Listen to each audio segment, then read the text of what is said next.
that it was to protect the rights of students who wanted to learn, that it wasn't our intention to punish the others.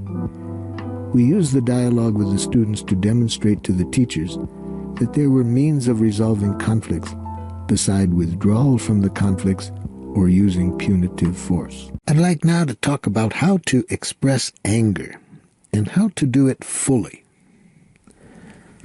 Many times people think that expressing anger fully is things like hitting, killing, blaming, hurting others, whether physically or mentally. Yeah, those are some ways of expressing anger, but for me, they're superficial expressions of what is going on with us when we're angry. I say superficial because, as I will try to explain, when we're angry, we're really not connected deeply with ourselves. If we're truly angry, I'm going to show us how we can bring ourselves back to life and how we can more fully express what's alive in us when we're connected to life than when we're angry. Many people think that anger is a sign of being really alive. Well, to me, anger means we got a lot of adrenaline in our system. I guess we could define anger that way. We could say it just means having a lot of adrenaline in your system. But to me, being alive is really being in touch with our needs. And anger tells me that I'm not in touch with my needs. This understanding comes as a relief to many groups I work with that experience oppression and discrimination, and they want to increase their power to effect change. Such groups are uneasy when they hear the terms nonviolent or compassionate communication, because they've so often been urged to stifle their anger, calm down, and accept the status quo. They worry about approaches that view their anger as an undesirable quality that needs to be gotten rid of. The process we're describing, however, does not encourage us to ignore, squash, or swallow anger, but rather to express the core of our anger fully and wholeheartedly by getting connected to the life behind the thinking that causes our anger. The first step to fully express anger in harmony with nonviolent communication is to divorce the other person from any responsibility for causing our anger. We rid ourselves of such thoughts as, he or she made me angry when they did what they did. Such thinking leads us to express our anger superficially by blaming or punishing the other person. Earlier, we saw that the behavior of others may be a stimulus for our feelings, but it's never the cause. We're never angry simply because of what the other person did. We can identify the other person's behavior as the stimulus for our anger, but it is important to establish a clear separation between the other person's behavior being a stimulus and the cause of our anger. I'd like to illustrate this distinction with an example from my work at a Swedish prison. I was working with the prisoners, trying to show them, those who had behaved in violent ways, how to fully express their anger rather than to kill, beat, or rape other people. During an exercise, calling on the prisoners to identify a stimulus for their anger, one prisoner said, "3 weeks ago I made a request to the prison officials, and they still haven't responded to it." Well, this gave me a clear observation of what the other people had done. I then asked him to state the cause of his anger. I said, "When this happened, you felt angry because you told yourself what?" He said, "I just told you. I felt angry because they didn't respond to my request." So he was equating the stimulus with as being the cause. He had tricked himself into thinking that it was the behavior of the prison officials that was making him angry. This is an easy habit to acquire in a culture that uses guilt as a means of controlling people. In such cultures, it becomes important to trick people into thinking that we can make others feel in a certain way or make them do what we think is right. When people use guilt as a tactic of manipulation and coercion, they try to tell the other person that the other person is the cause of their guilt, They don't take responsibility for it themselves. As mentioned earlier, children who hear, "It hurts Mommy and Daddy when you get poor grades." These children are led to believe that their behavior is the cause of their parents' pain. The same dynamic is observed among intimate partners. When one says, "It really disappoints me when you're not here for my birthday." The English language facilitates the use of this guilt-inducing tactic in many ways. We say, "You make me angry, you hurt me by doing that, I feel sad because you do that." We use our language in many different ways to trick ourselves into believing that our feelings result from what others do. So the first step in the process of fully expressing our anger is to realize that what other people do is not the cause of our anger. It's the stimulus. So what is the cause of our anger? I earlier suggested several options we have when confronted with a message or behavior that we don't like. Anger is generated when we choose the option of finding fault, blaming the other person. Anger tells us that at that moment we are choosing to play a game I call punitive God. We are sitting in judgment of what another person has done and blaming the other person as being wrong or deserving of punishment. That's the cause of anger, this kind of thinking. Even if we're not initially conscious of it, it's this kind of thinking that causes our anger. Another way we could respond to behavior we don't like is to shine the light of consciousness on our own feelings and needs. Rather than going up to our head to make a mental analysis of wrongness of the other person, we could choose to connect to the life that is within us. This life energy is most palpable and accessible when we focus on what we need in each moment. For example, if someone arrives late for an appointment and we need reassurance that the person cares about us, we may feel hurt. If instead our need is to spend time purposely and constructively, we may feel frustrated. If on the other hand our need is for 30 minutes of quiet solitude, we may be grateful for the person's tardiness. We might feel pleased. Thus, it's not the behavior of the other person, but our own need that causes our feelings. When we are connected to our need, whether it is for reassurance, purposefulness, or solitude, we are in touch with our life energy. We may have strong feelings, but we're never angry. Anger is a result of life-alienated thinking that is disconnected from needs. It indicates that we have moved up to our head to analyze and judge somebody, rather than focus on which of our needs is not being met. In addition to the option of focusing on our own feelings and needs, we have another choice at any moment, and that is to shine the light of our consciousness on the other person's feelings and needs. When we choose this option, we also never feel anger. We are not repressing the anger. Rather, we see how anger is simply absent in each moment that we are fully present with the other person's feelings and needs, or our feelings and needs. Sometimes I'm asked, aren't there circumstances in which anger is justified? Isn't righteous indignation called for in the face of careless, thoughtless pollution of the environment, for example?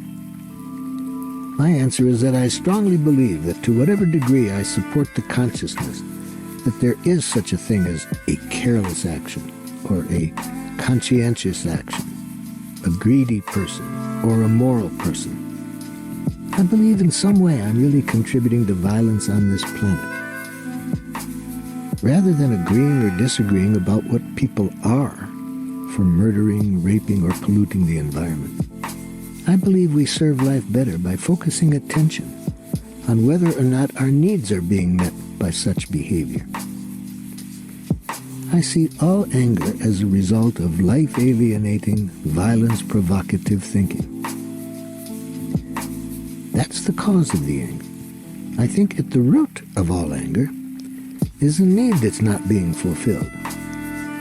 Thus, anger can be valuable if we use it as an alarm clock to wake us up, to realize we have a need that isn't being met, and that we're thinking in a way that makes it unlikely that the need will be met. So to fully express anger, I would suggest that we need to be fully conscious of our need. In addition, energy is required to get the need met. Anger, however, co-opts our energy by directing it toward punishing people rather than directing the energy to meeting our needs. Instead of engaging in righteous indignation, I recommend connecting empathically with our own needs and those of others. This may take extensive practice, whereby over and over again we consciously replace the phrase, "I'm angry because they did what they did," with, "I'm angry because I'm needing," and we get in touch with what we're needing. I once was taught a remarkable lesson about anger while working with students in a correctional school in Wisconsin. On 2 successive days, I was hit in the nose while I was trying to stop a fight between 2 young men. The first time I received a sharp blow across the nose from an elbow while I was breaking up the fight. I was so enraged it was all I could do to keep myself from hitting the child. On the streets of Detroit, where I grew up, it took far less than an elbow in the nose to provoke me to rage. The second day, a very amazing similar situation. I got hit in the same nose while breaking up a fight, and thus I had more physical pain than the day before, but I wasn't a bit angry. Reflecting deeply that evening on this experience, I recognized I had labeled the first child in my mind as a spoiled brat. That image was in my head before his elbow ever caught my nose. And when it did hit my nose, it was no longer simply an elbow hitting my nose. It was, "That obnoxious brat has no right to do this." That judgment flew into my head so rapidly I wasn't even aware of it at the time. I had a different judgment about the second child. I saw that child as a pathetic creature. Since I had a tendency to worry about this child, even though my nose was hurting and bleeding more severely the second day, I felt no rage at all.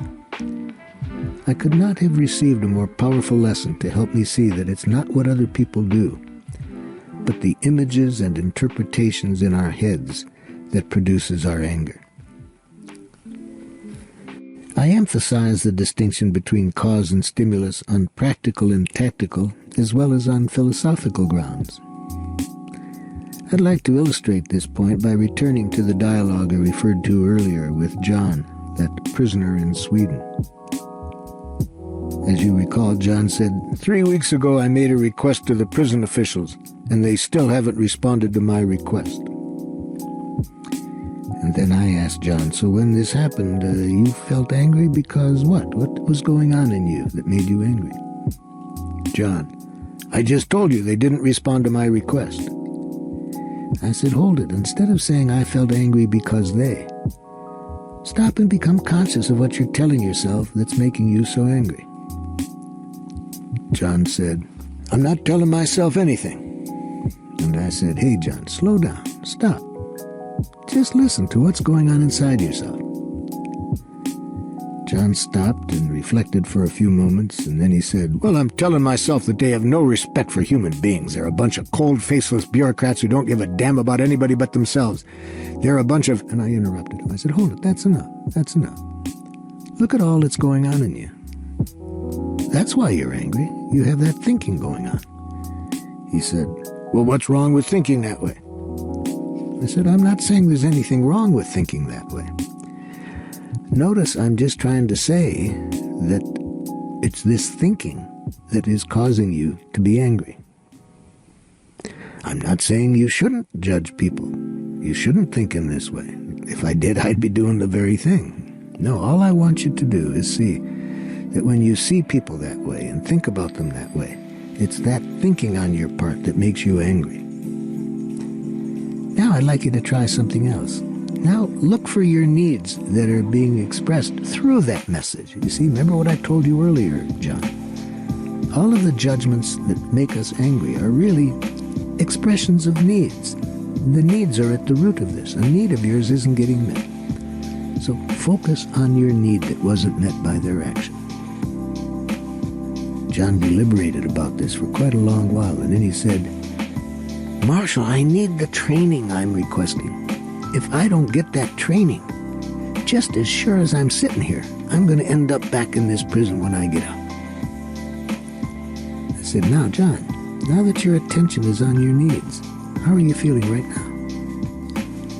He said, scared. I said, okay, now put yourself in the shoes of a prison official. Pretend like I'm an inmate. Am I more likely to get my needs met if I come to you saying, hey, I really need that training and I'm scared of what's going to happen if I don't get it? Or if I approach while seeing you as a faceless bureaucrat? Even if I don't say those words out loud, my eyes will reveal that kind of thinking is going on in me.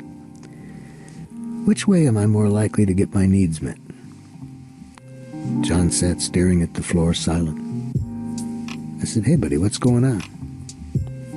John said, I can't talk about it right now.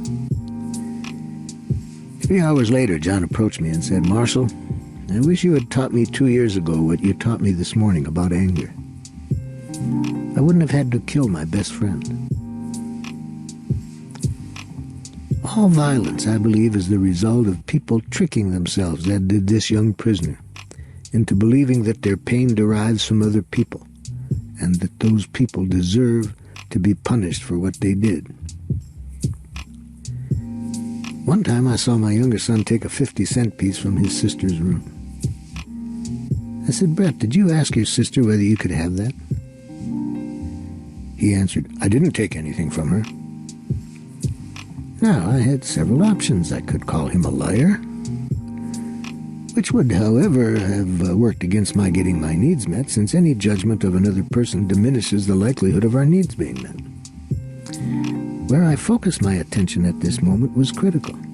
If I were to judge him as lying, it would point me in one direction. If I were to interpret that he didn't respect me enough to tell the truth, I would be pointed in another direction. If, however, I were either to empathize with him at that moment or express nakedly what I was feeling and needing, I would greatly increase the possibility of getting my needs met. The way I expressed my choice, which in this situation turned out helpful, was not through what I said, but through what I did. Instead of judging him as lying, I tried to hear his feelings. I guessed he was scared, and his need was to protect himself against being punished. By empathizing with him, I had the chance of making an emotional connection out of which we both get our needs met. However, if I had approached him with the view that he was lying, even if I hadn't expressed it out loud, he would have been less likely to feel safe expressing truthfully what had happened. If I had judged him as a liar, that very act of judging him, whether I said it out loud, would make it very hard for him to respond. People can tell when they're being judged by our nonverbal behavior as well as our verbal behavior. And then, if I judge a person as a liar, why would that person want to tell the truth? And why would anyone want to be truthful with somebody who judges and punishes? I would like to suggest that when our heads are filled with judgments and analyses that others are bad, greedy, irresponsible, lying, cheating, valuing profit more than life, or behaving in other ways they shouldn't, that we think they shouldn't, very few of them will be interested in our needs. If we want to protect the environment, if we go to a corporate executive with the attitude, you know, you really are a killer of the planet. You have no right to abuse the land in this way. Even before we've said a word, I think we have severely impaired our chances of getting our needs met. We're not likely to find many human beings who can maintain focus on our needs when we are expressing them through images of their wrongness. Of course, we may be successful in using such judgments to intimidate people into meeting our needs. If they feel so frightened, guilty, or ashamed that they change their behavior, we may come to believe that it's possible to win by telling people what's wrong with them.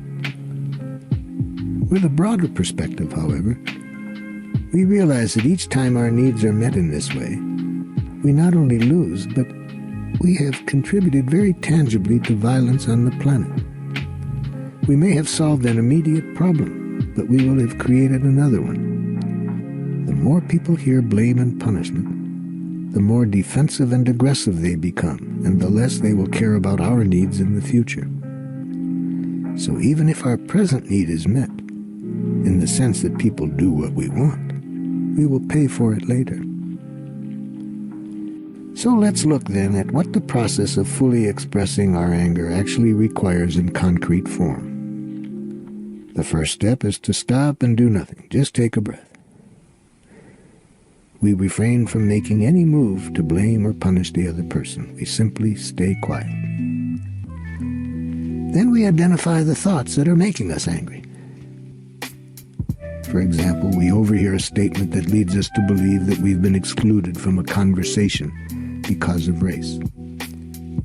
We sense anger, stop, and recognize the thoughts stirring in our head. We see that we're saying, "It's unfair to act like that. She's being racist." And we know that all such judgments like this are tragic expressions of our needs. So we take the next step and connect to the needs behind those judgments. If I judge someone to be racist, the need might be for inclusion, equality, respect, connection. To fully express ourselves, we now open our mouths.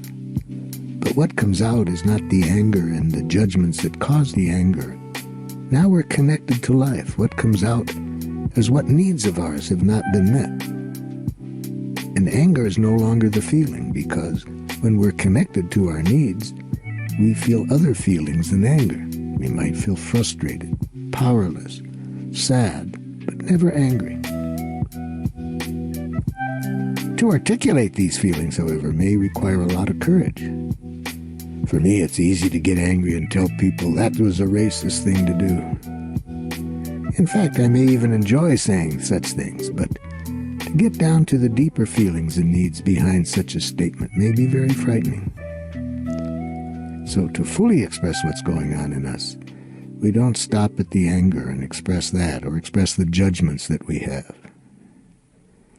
To fully express ourselves, we might say, "When you entered the room and started talking to the others and didn't talk to me, and then you made the comment about white people that you did, I felt really hurt and sad. I also got scared. It triggered off my need to be treated equally. I'd like you to tell me how you feel when I tell you this.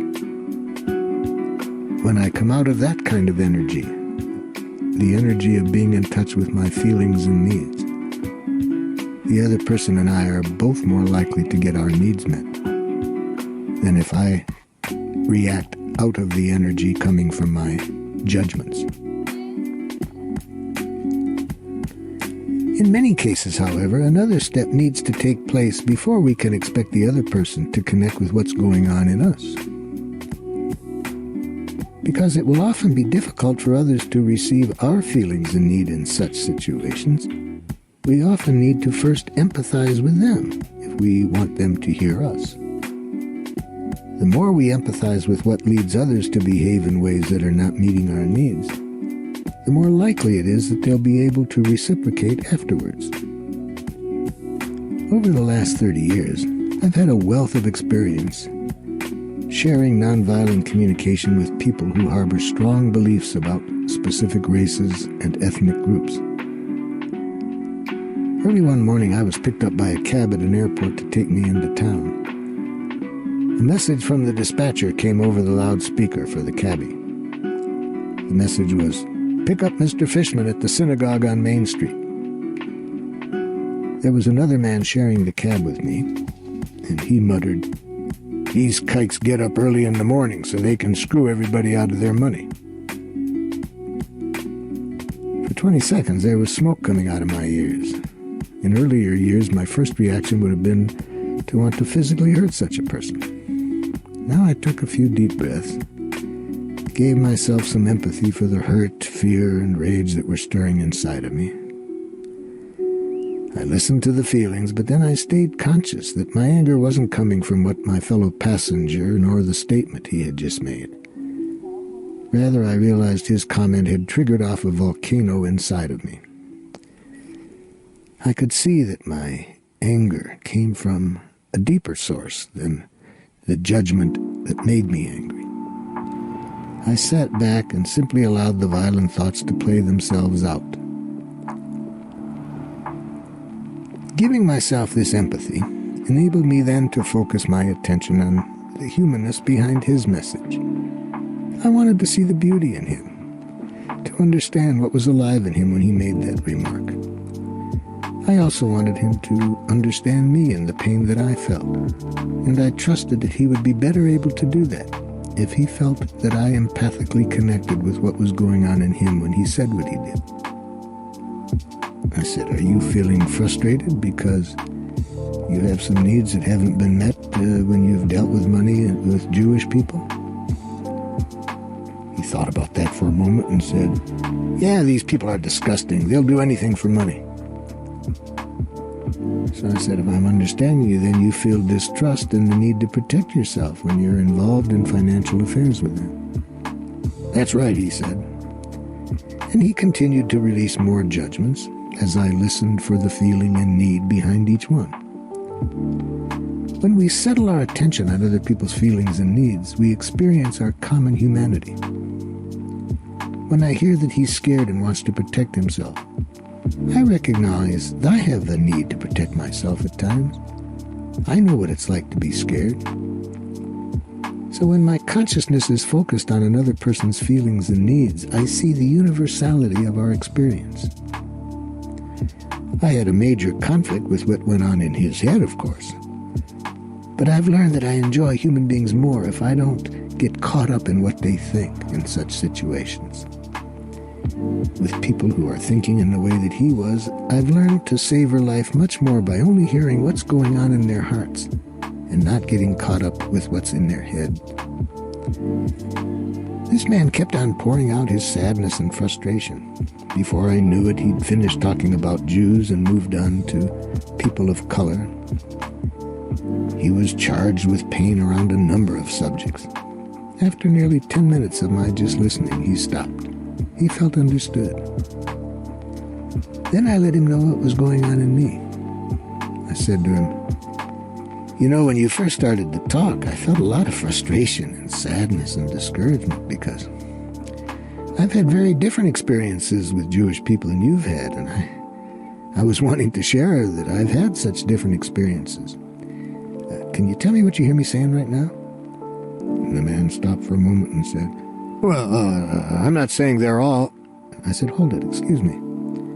Can you just tell me what you heard me say?" The man says, "What are you talking about?" I said, "It's really important to me. I'd like you to really hear it, so I'd like to repeat it. I really want you just to hear the pain I felt when I heard your words. It's really important to me that you hear that. I was saying I felt a real sense of sadness because my experiences with Jewish people have been very different. I was just wishing that you had had some experiences that were different from the ones you were describing. Can you tell me what you heard me say?" The man said, "You're saying I have no right to talk the way I did." I say, "Thanks for telling me that's what you heard. I can see I didn't make myself clear. No, I'm not saying you had no right to talk that way. I was trying to say I'd like you to hear me differently than that. I don't want to blame you. I have no desire to blame you." I slowed down the conversation because, in my experience, to whatever degree people hear blame, they have failed to hear our pain. If this man said, in quotes, "Those were terrible things for me to say, those were racist remarks," I said, he would not have heard my pain. He would have heard blame and agreed with it. So as soon as people think they have done something wrong, they will not be fully apprehending our pain. I didn't want him to hear blame because I wanted him to know what was going on in my heart when he said what he did. Blaming is easy. People are used to hearing blame. Sometimes they agree with it and hate themselves. That doesn't stop them from behaving the same way. And sometimes they hate us for calling them whatever we did, which also doesn't stop their behavior. If we sense blame entering our mind, as I did in the cab, we may need to slow down, go back, and hear their pain for a while more. I tried again to express my pain, and I could see that I maybe was expressing it in a more complicated way than I had to, so I tried to make it as simple as I could. And he was then able to reflect back what he heard me say. And as I got out of the cab, I thought we had made a superficial connection, but one that was far better than would have come about if I had started to communicate with him out of anger and the judgments that were causing my anger. Probably the most important part of learning how to live the process I have just been discussing about anger is to take our time. We may feel awkward deviating from the habitual behaviors that our conditioning has rendered automatic. But if our intention is to consciously live life in harmony with our values, then we'll want to take our time. A friend of mine jotted down the basic components of this process on a 3x5 card, which he would use as a kind of a cheat sheet at work. When his boss would confront him, he would stop, refer to the card in his hand, and take time to remember how to respond. When he told me this, I asked him whether his colleagues were finding him a little strange, constantly staring into his hand and taking so much time to respond. He said, "Marshall, it doesn't actually take that much more time, but even if it did, it's still worth it to me. It's important for me to know that I'm responding to people the way I want to, rather than how I've been trained to." At home, he was even more overt. He explained to his wife and children why he was taking the time and why he consulted the card. Whenever there was an argument in the family, he would pull out the card and take his time, focus his attention where he wanted it to be, using the card as a reminder. He told me that after about a month, he felt comfortable enough with the process to not have to use the card, and he put it in his drawer. And one evening, shortly afterwards, he and his son, Scotty, age 4, were having a conflict over the television, and it wasn't going too well. And Scotty said, "Daddy, get the card." For those of you wishing to live nonviolent communication, especially in challenging situations that stimulate anger, I would suggest the following exercise. As we've seen, our anger comes from judgments, labels, and thoughts of blame, of what people should do and what they deserve. List the judgments that float most frequently in your head by using the cue, "I don't like people who are," and then list what thoughts come to you. Collect these negative judgments in your head, and for each one then ask, when I make that judgment of a person, what might I be needing at that moment that's being expressed through that judgment? In this way, you train yourself to frame your thinking in terms of unmet needs rather than in terms of judgments. Practice is essential because most of us were raised, if not in the streets of Detroit as I was, then somewhere only slightly less violent. Judging and blaming may have become second nature to us. So to practice nonviolent communication, we need to proceed slowly, to take our time before we speak, and often to take a breath and not speak at all. Learning the process and applying it both take some time. We've all learned things that limit us as human beings. Whether from well-intentioned parents, teachers, clergy, or others, or from the media, we've learned some things that are not very good for us at all.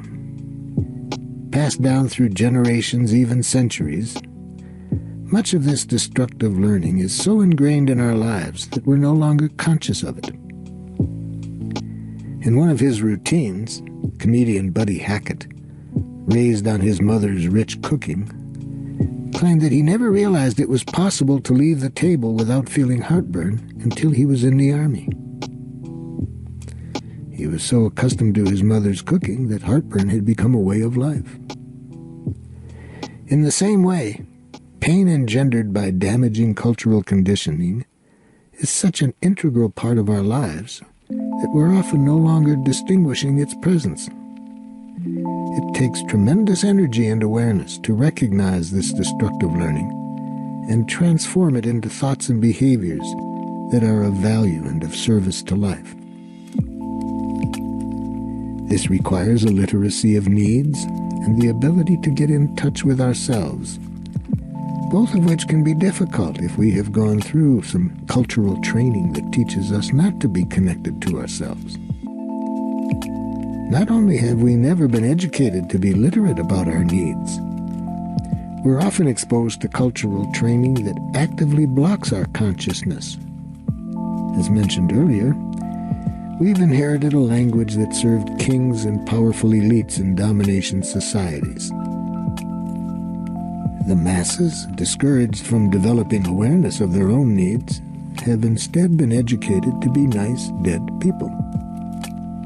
Our culture implies that needs are negative and destructive. The word needy applied to a person suggests inadequacy or immaturity. When people express their needs, they're often labeled selfish, and the use of the personal pronoun I is at times equated with selfishness or neediness. By encouraging us to separate observation and evaluation, to acknowledge the thoughts or needs shaping our feelings, and to express our requests in clear action language, nonviolent communication heightens our awareness of the cultural conditioning influencing us at any moment. And drawing this conditioning into the light of consciousness is a key step in breaking its hold on us. We can apply nonviolent communication to resolve the internal conflicts that often result in depression. In his book, Revolution in Psychiatry, Ernest Becker attributes depression to cognitively arrested alternatives. To me, this means that when we have a judgmental dialogue going on within, we become alienated from what we are needing and cannot then act to meet those needs.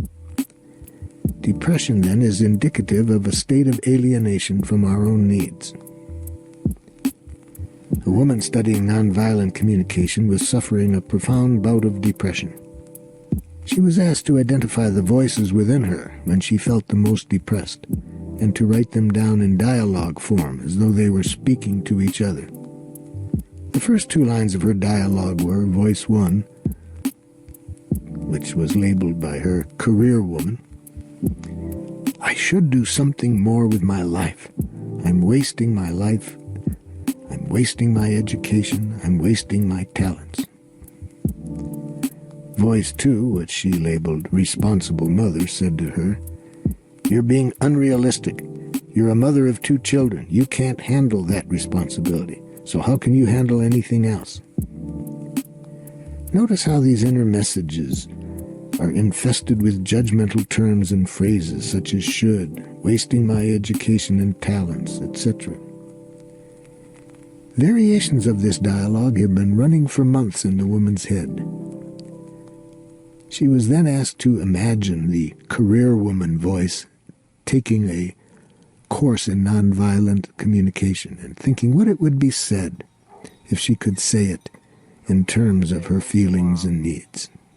She subsequently translated, I should do something with my life. I'm wasting my education and talents into, when I spend as much time at home with the children as I do without practicing my profession. I feel discouraged because I'm really needing the fulfillment I once had in my profession. Therefore, I now would like to find some part-time work in my profession.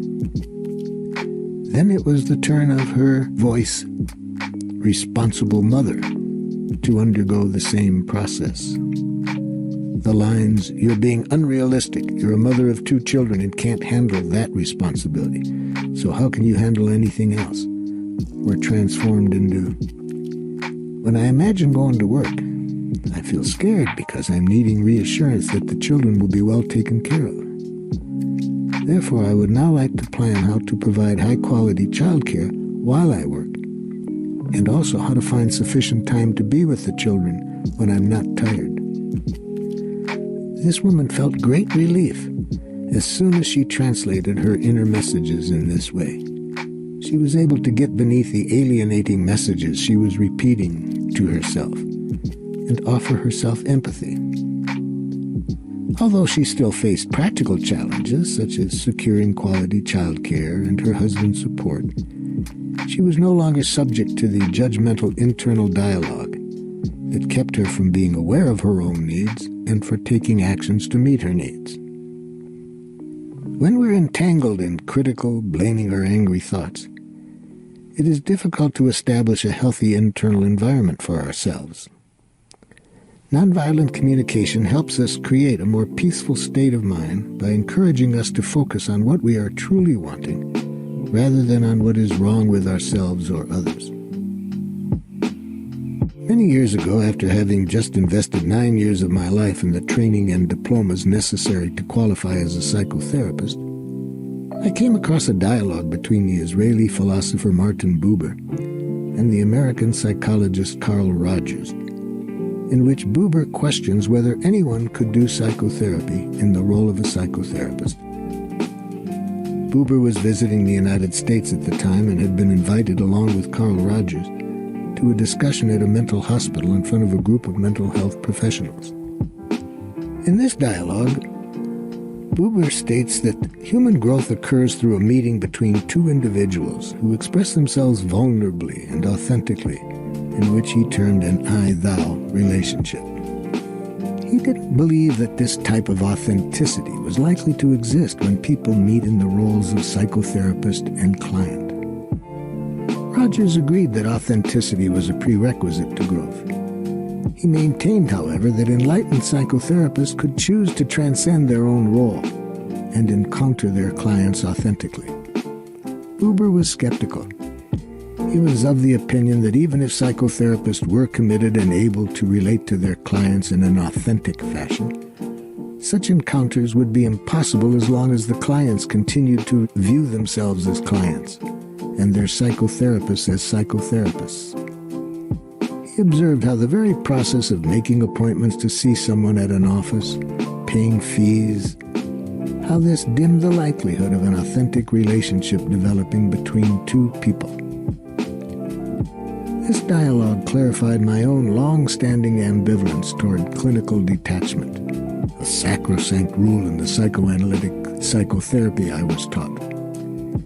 To bring one's own feelings and needs into the psychotherapy was typically viewed as a sign of pathology on the part of the therapist. Competent psychotherapists, according to this way of thinking, were to stay out of the therapy process by bringing themselves into it, and to function as a mirror onto which clients projected their transferences, which were then worked through with the psychotherapist's help. I understood the theory behind keeping the psychotherapist's inner process out of psychotherapy and guarding against the danger of addressing internal conflicts at the client's expense. However, I had always been uncomfortable maintaining the requisite emotional distance, and furthermore believed in the advantages of bringing oneself authentically into the process. I thus began to experiment by replacing clinical language with the language of nonviolent communication. Instead of interpreting what my clients were saying in line with personality theories I had studied, I made myself present to their words and listened empathically. Instead of diagnosing them in my thinking, I revealed what was going on within myself. At first, this was frightening. I worried about how colleagues would react to the way with which I was entering into dialogue with the clients. However, the results were so gratifying to both the clients and myself that I soon overcame any hesitation. Since about 1963, the concept of bringing myself fully into the client-centered relationship has ceased seeming heretical to me. But when I began practicing this way, I was often invited to speak by groups of psychotherapists who were not too comfortable when I would bring this up. Once I was asked by a large gathering of mental health professionals at a state mental hospital to show how nonviolent communication might serve in counseling distressed people. After my 1-hour presentation, I was requested to interview a patient in order to produce an evaluation and recommendation for treatment. I talked with this 29-year-old mother of 3 children for about half an hour. After she left the room, the staff responsible for her care posed their questions. "Dr. Rosenberg," her psychiatrist began, "please make a differential diagnosis. In your opinion, is this woman manifesting a schizophrenic reaction, or is this a case of drug-induced psychosis?" I said that I was uncomfortable with such questions. Even when I worked in a mental hospital during my training, I was never sure how to fit people into these classifications. Since then, I've read research indicating a lack of agreement among psychiatrists and psychologists regarding these terms. Reports conclude that diagnoses of patients in mental hospitals depends more upon the school the psychiatrist attended than the characteristics of the patients themselves. I would be reluctant, I continued, to apply these terms even if consistent usage did exist, because I failed to see how they benefited patients. In physical medicine, pinpointing the disease process that has created the illness often gives clear direction to its treatment. But I didn't perceive this relationship in the field we call mental illness. In my experience during case conferences at hospitals, the staff would spend most of its time deliberating over a diagnosis. The psychiatrist in charge of the case might appeal to the others for help in setting up a treatment plan. Often this request would be ignored in favor of continued wrangling over the diagnosis. When I was asked this question in the group that I was talking to about what diagnosis I had of this woman, I explained to the psychiatrist that nonviolent communication suggests that I ask to myself the following questions, rather than to think in terms of what is wrong with the patient. Questions such as, what is the person feeling? What is she needing? How do I feel in response to this person? What are my needs behind my feelings? What action or decision would I request this person to take in the belief that it might enable this person to live more happily? Now notice that our responses to questions such as these reveals a lot about ourselves and our values. We would be far more vulnerable than if we were to simply diagnose the other person. On another occasion, I was called to demonstrate how nonviolent communication could be taught to people diagnosed as chronic schizophrenics. With about 80 psychologists, psychiatrists, social workers, and nurses watching, 15 patients who had been thus diagnosed were assembled on the stage for me. As I introduced myself and explained the purpose of nonviolent communication, one of the patients expressed a reaction that seemed irrelevant to what I was saying. Aware that he'd been diagnosed as a chronic schizophrenic, I succumbed to clinical thinking by assuming that my failure to understand him was due to his confusion. "You seem to have trouble following what I'm saying," I remarked. At this, another patient interjected, "I understand what he's saying," and proceeded to explain the relevance of what the first patient had said to me. Recognizing that the man was not confused, but that I had simply not grasped the connection between our thoughts, I was dismayed by the ease with which I had attributed responsibility for the break in communication to him. I would have liked to have owned my own feelings by saying, for example, "I'm confused. I'd like to see the connection between what I said and your response, but I don't. Would you be willing to explain how your words relate to what I said?" With the exception of this brief departure into clinical thinking on my part, the session with the patients went successfully. The staff, impressed with the patients' responses, wondered whether I considered them to be an unusually cooperative group of patients. I answered that when I avoided diagnosing people and instead stayed connected to the life going on in them and in myself, people usually respond positively. A staff member then requested a similar session to be conducted as a learning experience, with some of the psychologists and psychiatrists as participants. At this, the patients who had been on the stage exchanged seats with several volunteers in the audience. In working with the staff, I had a difficult time clarifying to one psychiatrist the difference between intellectual understanding and empathy as proposed by nonviolent communication. Whenever someone in the group expressed feelings, he would offer his understanding of the psychological dynamics behind their feelings rather than empathize with the feelings. When this happened for the third time, one of the patients in the audience said, "Can't you see you're doing it again? You're interpreting what she's saying rather than empathizing with her feelings." By adopting the skills and consciousness of nonviolent communication, we can counsel others in encounters that are genuine, open, and mutual, rather than resorting to professional relationships characterized by emotional distancing, diagnosis, and hierarchy. I would now like to share with you how nonviolent communication can help us in celebrating life. We've been looking at how it can be used in a series of conflicting situations, whether the situation is a conflict within ourselves or between ourselves and other people. But a very important application of nonviolent communication is how to celebrate life through how we express gratitude to ourselves and others. First, I'd like to mention the intention that is behind expressing gratitude. If somebody says, "You did a good job on that report," or "You're a very sensitive person," or "It was kind of you to offer me a ride home last evening," such statements are typically uttered as expressions of appreciation in life-alienating communication. Perhaps you are surprised that I regard praise and compliments to be life-alienating. Notice, however, that appreciation expressed in this form reveals little of what's going on in the speaker and establishes the speaker as someone who sits in judgment.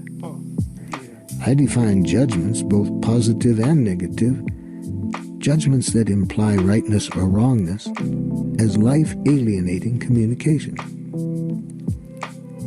In the corporate trainings I offer, I often encounter managers who defend the practice of praising and compliments by claiming, "It works." Research shows, they assert, that if a manager compliments employees, they work harder. And the same goes for schools. If teachers praise students, the students study harder. When people mention this research, they're usually talking about the effects on the short-term basis. Short-term basis, usually people do work harder when they get rewards in the form of praise and compliments. However, research shows that when people start to recognize that this is being used in a manipulative way, the praise and the compliments no longer improve performance. And what's even more disturbing for me, however, is that the beauty of gratitude is spoiled when people begin to notice the lurking intent to get something out of them behind the gratitude. When we use nonviolent communication to express gratitude, it is purely to celebrate, not to get something in return. Our sole intention is to celebrate the way our lives have been enriched by others. More than a couple of times I have been asked, "But what if your intent is to build up the other person's self-esteem?" I say to such people that I'd like them to look at what they're saying. I'd like them to see that if another person depends for their self-esteem on words that we say to them in the form of praise and compliments, I wouldn't say that person has more self-esteem. I would say we have addicted them to searching for approval from others. If we're to express gratitude in nonviolent communication, there's three things we need to make clear.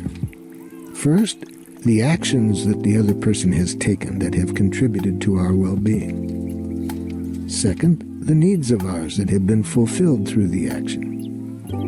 And third, the pleasurable feelings that were created by having our needs fulfilled.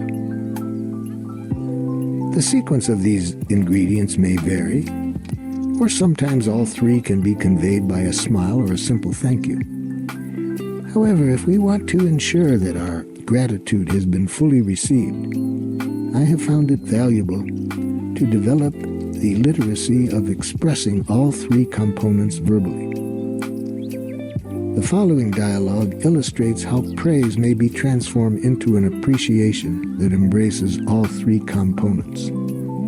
A participant approached me at the end of the workshop and said to me, "Marshall, you're brilliant." I said to her, "I'm not able to get as much out of that gratitude as I would like." The participant said, "Huh? What do you say that for?" I said, "In my lifetime I've been called a number of names, some positive, some far from positive. Yet I can't recall learning anything of value by somebody telling me what I am. I don't think there's any value in being told what we are. I'd like to learn from your gratitude and enjoy it, but I would need different information than you just telling me what I am." The participant said, "Like what?" "Well, first, I'd like to know what I said or did that contributed to your life today." She said, "You're so intelligent."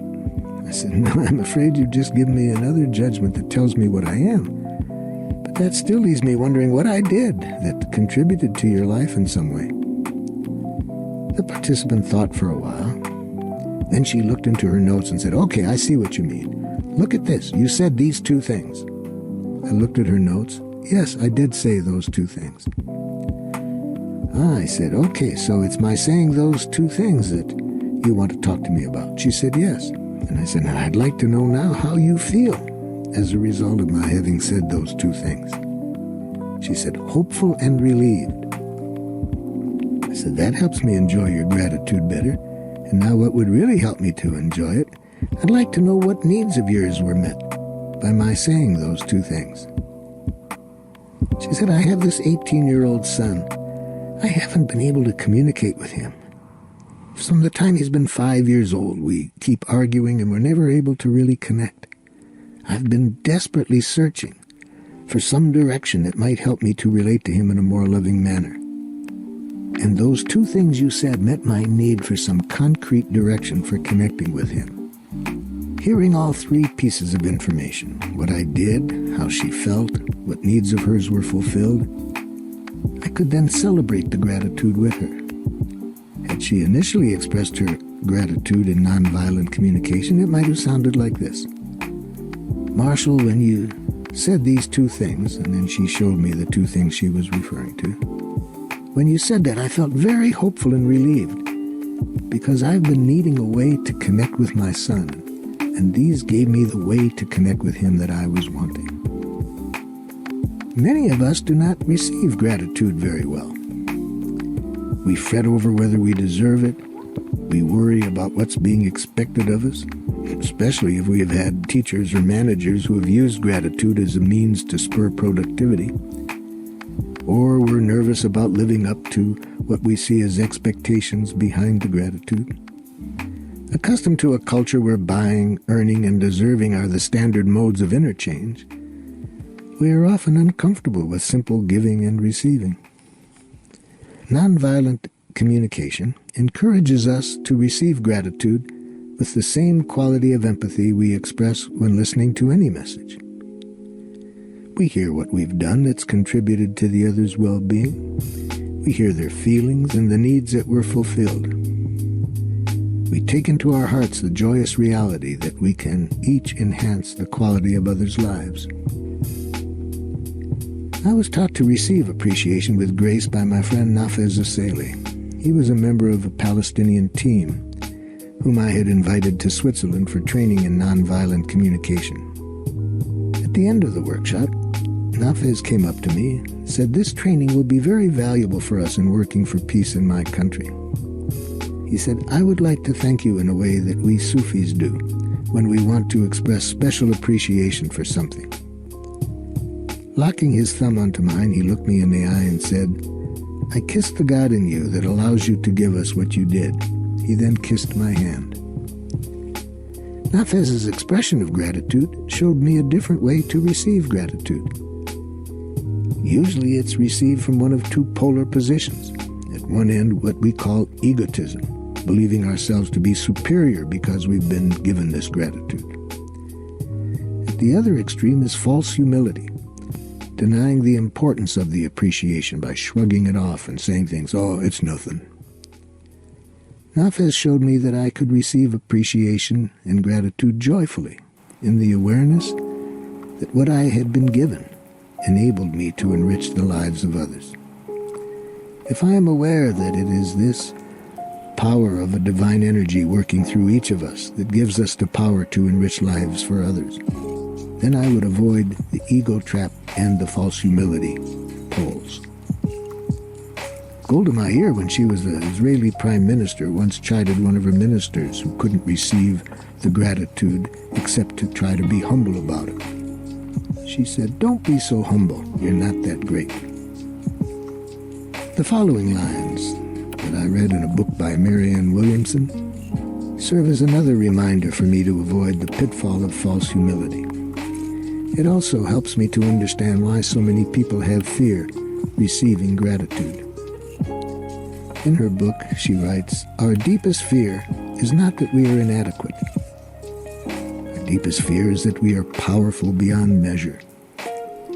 It is our light, not our darkness, that frightens us. You are a child of God. Your playing small doesn't serve the world. There's nothing enlightened about shrinking so that other people won't feel insecure around you. We were born to make manifest the glory of God that is within us. It's not just in some of us, it is in everyone. And as we let our own light shine, we consciously give other people permission to do the same. As we are liberated from our fear, our presence automatically liberates others. Paradoxically, despite our unease in receiving gratitude, most of us yearn to be genuinely recognized for what we have done. During a surprise party for me, a 12-year-old friend of mine suggested a party game to help introduce the guests to each other. We were to write down a question, drop it in a box, and then take turns with each person drawing out a question and responding to it out loud. Having recently consulted with various social service agencies and industrial organizations, I was feeling struck by how often people expressed a hunger for gratitude being expressed on their jobs. I heard over and over variations on the theme, "No matter how hard you work, you never hear a good word from anybody, but make one mistake and there's always somebody jumping all over you." So for this game that was suggested, I wrote the question, what gratitude might someone express that would leave you jumping for joy? A woman drew that question out of the box, read it, and started to cry. As director of a shelter for battered women, she would put considerable energy each month into creating a schedule to please as many staff members as possible. Yet each time the schedule was presented, at least a couple of individuals would complain. She couldn't remember ever receiving gratitude for her efforts to design a fair schedule.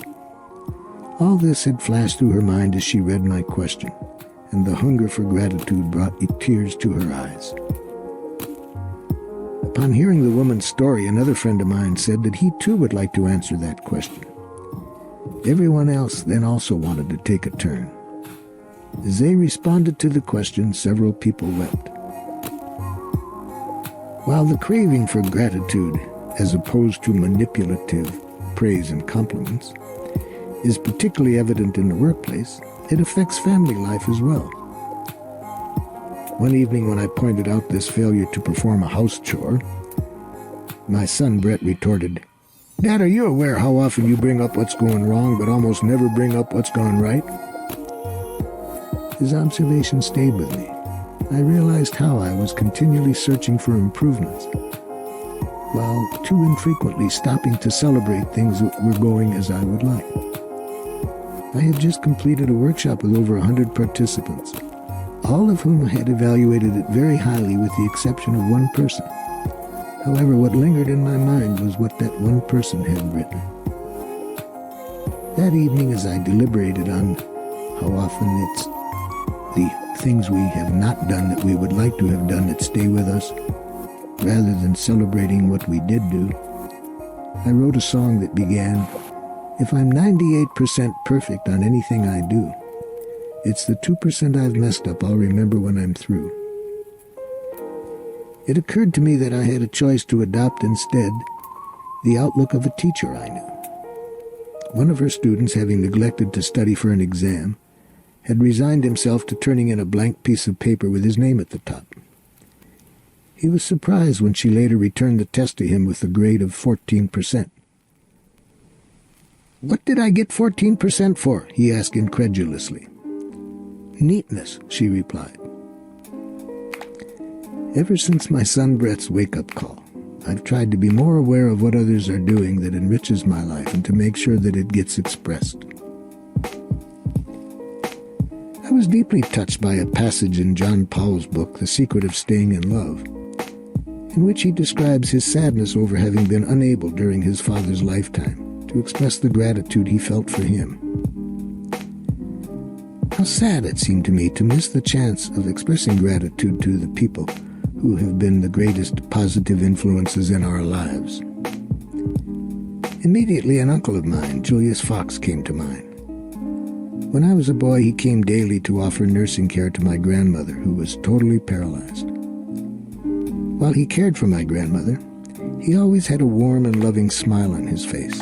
No matter how unpleasant the task may have appeared to my boyish eyes, he treated her as if she were doing him the greatest favor she could do by letting him take care of her. This provided a wonderful model of masculine strength for me, one that I've often called upon in the years since. I realized that I had never expressed my gratitude to him. And now I realized that he was now ill and near death. I considered to express my gratitude, but sensed my resistance. I said to myself, I'm sure he already knows how much he means to me. I don't need to express it out loud. Besides, it might embarrass him if I put it into words. As soon as these thoughts entered my head, I knew they weren't true. Too often I had assumed that others knew the intensity of my gratitude only to discover otherwise. And even when people were embarrassed, they still wanted to hear the gratitude verbalized. Still hesitant, I told myself that words wouldn't do justice to the depths of what I wished to communicate. I quickly saw through that one, though. Yes, words may be poor vehicles in conveying our heartfelt realities, but as I have learned, anything that's worth doing is worth doing poorly. As it happened, I soon found myself seated next to Uncle Julius at a family gathering, and the words simply flowed out of me. He took them in joyfully, without embarrassment, brimming over with feelings from the evening I went home, composed a poem and sent it to him. I was later told that, after receiving my poem, he asked that it be read to him each of the following days until he died 3 weeks later. I once asked this uncle how he had developed such a remarkable capacity to give compassionately. He seemed honored by my question, which he pondered before replying, and then he said, I've been blessed with good teachers. When I asked who they were, he said, well, your grandmother was the best teacher I had. You lived with her when she was already ill, so you didn't know what she was really like. For example, did your mother ever tell you about the time during the Depression when she brought a tailor and his wife and 2 children to live with the family for 3 years, after he had lost his house and business in the Depression? I remembered that story well. It had left a deep impression when my mother first told it to me, because I could never figure out where grandmother had found space for the Taylor's family when she was raising 9 children of her own in a pretty small house. Uncle Julius recollected my grandmother's compassion and a few more anecdotes, all of which I had heard as a child. Then he asked, well, then surely your mother told you about Jesus. I said, about who? Jesus. I said, no, Uncle Julius, she never told me about Jesus. The story about Jesus was the final precious gift I received from my uncle before he died. It's a true story of a time when a man came to my grandmother's back door asking for some food. This wasn't unusual. Although grandmother was very poor, the entire neighborhood knew that she would feed anyone who showed up at her door. The man who came to the door had a beard and wild, scraggly black hair. His clothes were ragged, and he wore a cross around his neck fashioned out of branches tied with a rope. my grandmother invited him into her kitchen for some food. While he was eating, she asked his name. He replied, "My name is Jesus." She asked, "Do you have a last name?" "I'm Jesus the Lord." My grandmother's English wasn't too good. Another uncle came in the room while this man was still eating, and grandmother introduced the stranger as Mr. the Lord. As he continued to eat, my grandmother asked where he lived, and he replied, "I don't have a home." She asked, "Well, where are you going to stay tonight? It's cold." He said, "I don't know." She said, "Would you like to stay here?" He stayed 7 years. I called my mother that night and I said, "Mother, why did you never tell me the story about Jesus?" My mother said, "Oh, my goodness, there was a story like that every day I could tell you about your grandmother. I thought I had told you that one." When it came to communicating nonviolently, my grandmother was a natural. She didn't think of what this man was. If she did, she probably would have judged him as crazy and gotten rid of him. No, my grandmother thought in terms of what people feel and what they need. If they're hungry, feed them. If they're without a roof over their head, give them a place to sleep. One other thing I'd like to tell you about my grandmother. She loved to dance. And my mother remembers her saying often, "Never walk when you can dance." I would like to end this program on nonviolence and compassion with a poem I wrote about my grandmother after talking to my uncle that night. I wrote it in honor of my grandmother, who spoke and lived naturally the language of nonviolent communication. One day a man named Jesus came around to my grandmother's door. He asked for a little food. She gave him more. He said he was Jesus the Lord.